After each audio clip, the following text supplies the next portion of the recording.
For as long as I could remember, I've always tried to balance outcomes. My greatest metric was always whether or not things were fair.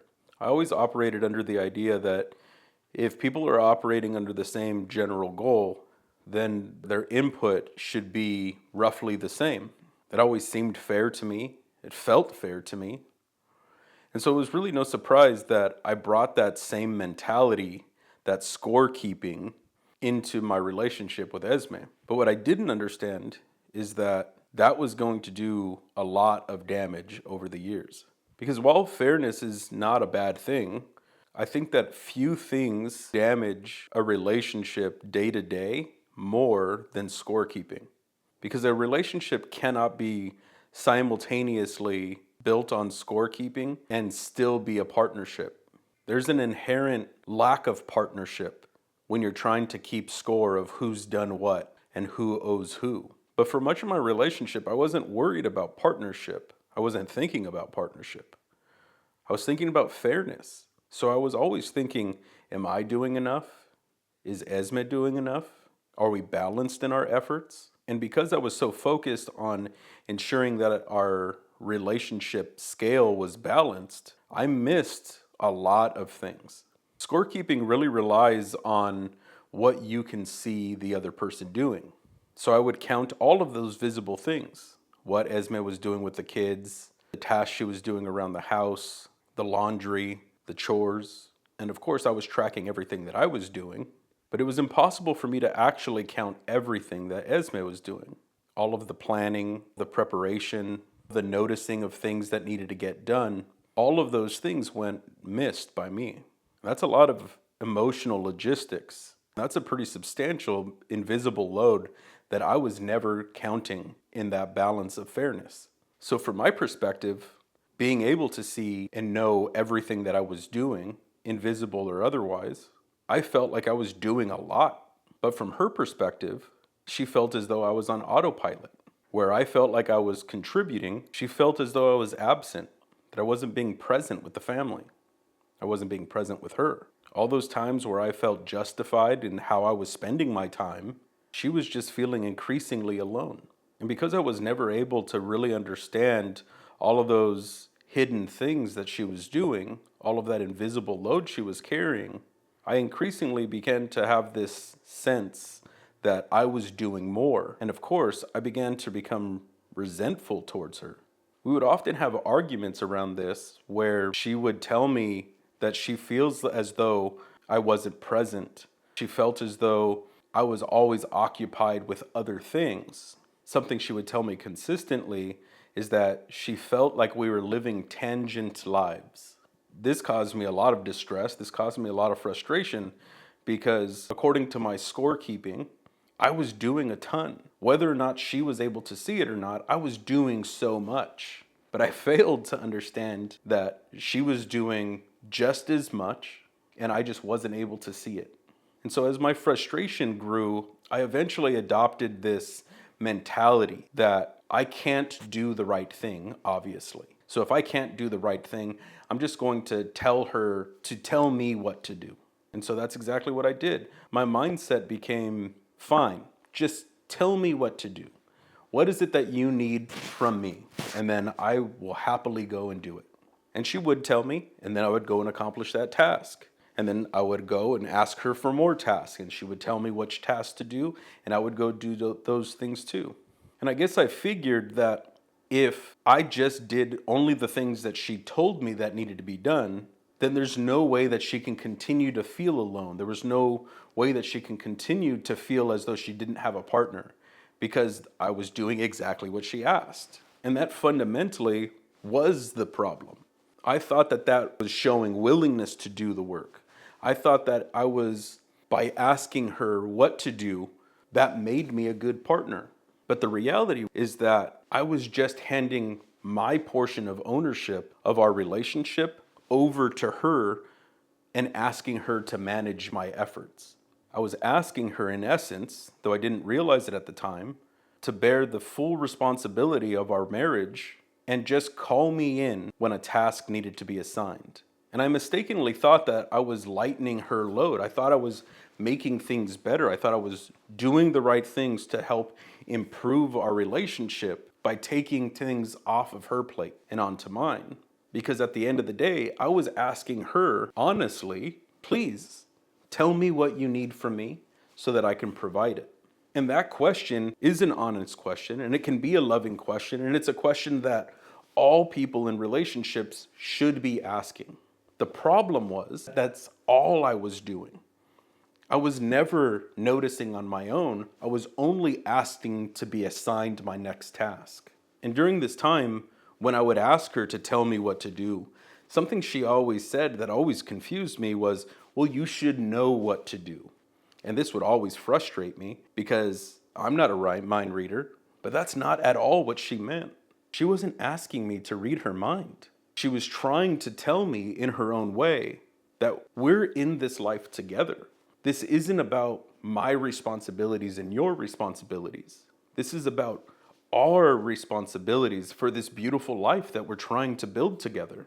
And I missed that completely. She didn't want to be two independent humans sharing pointless tasks. She wanted to be two unified partners sharing one life.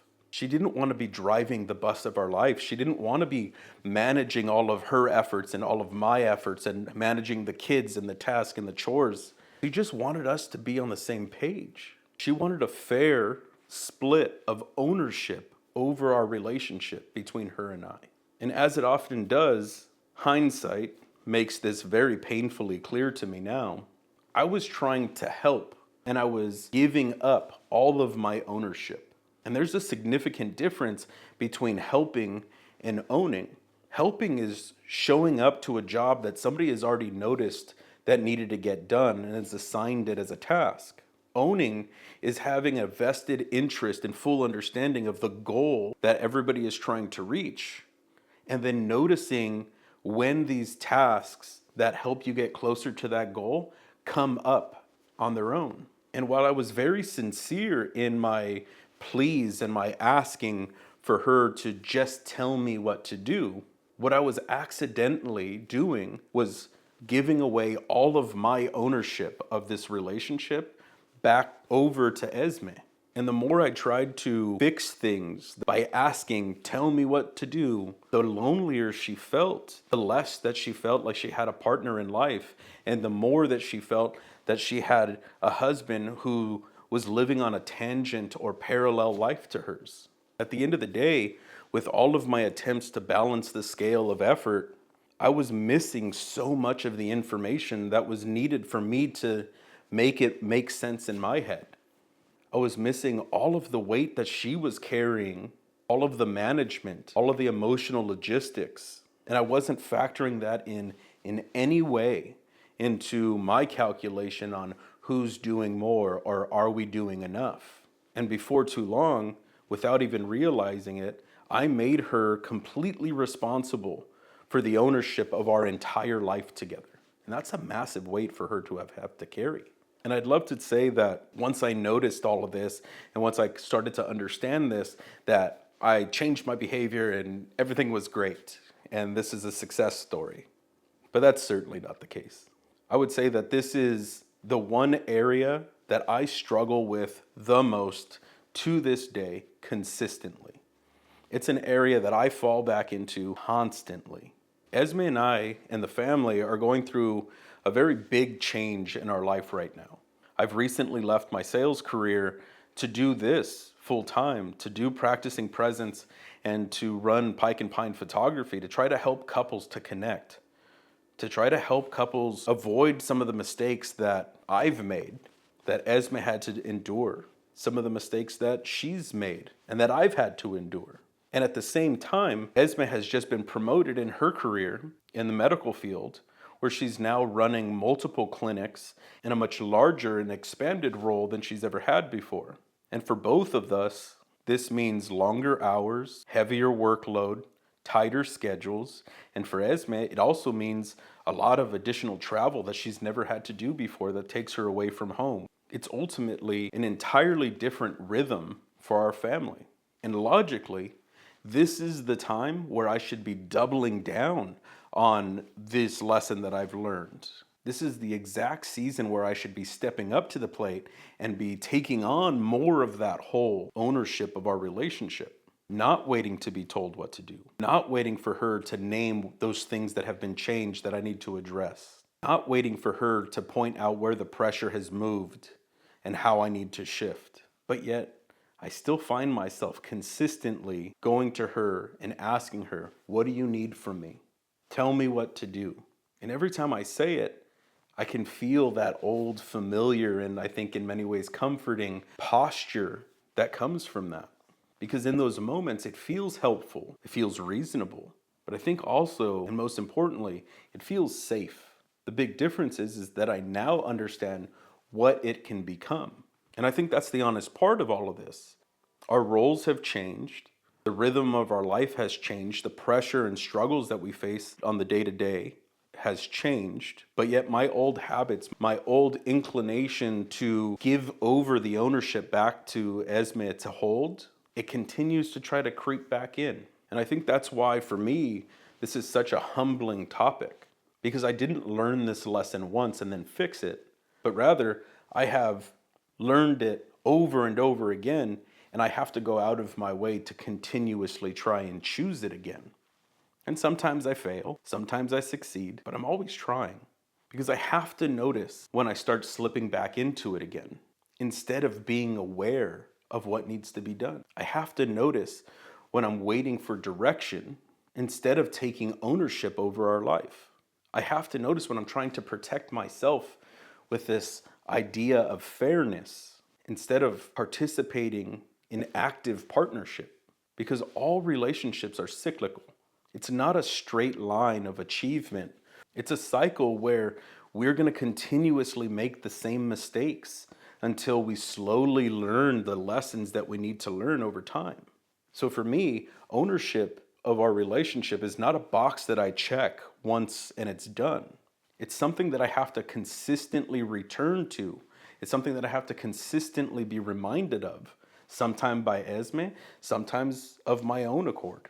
And the truth is, I don't think that there's a perfect solution to this. I certainly don't have a magic bullet to say, you do this thing and your relationship is going to be fully owned and everything's going to be great. Check that box, move on to the next thing. Because I, for one, know that I'm going to fall back into this. I know for a fact that I'm going to wait for Esme to tell me what to do. Or I'm going to go to her and ask her what I need to do. I'm going to go and hand her more of my ownership and wait for my task to be assigned. Not on purpose, not out of malice, but because it feels safe. It feels reasonable. But I also understand that the more times that I do, the easier it is for me to recognize when I've done it. So each time she'll have to carry less of the burden for a less amount of time. She'll have to give me less task than she had to do the time before.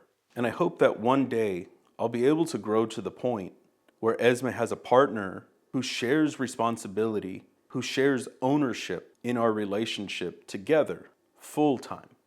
I'd really love to hear your thoughts on this one. So please leave a comment below and let me know.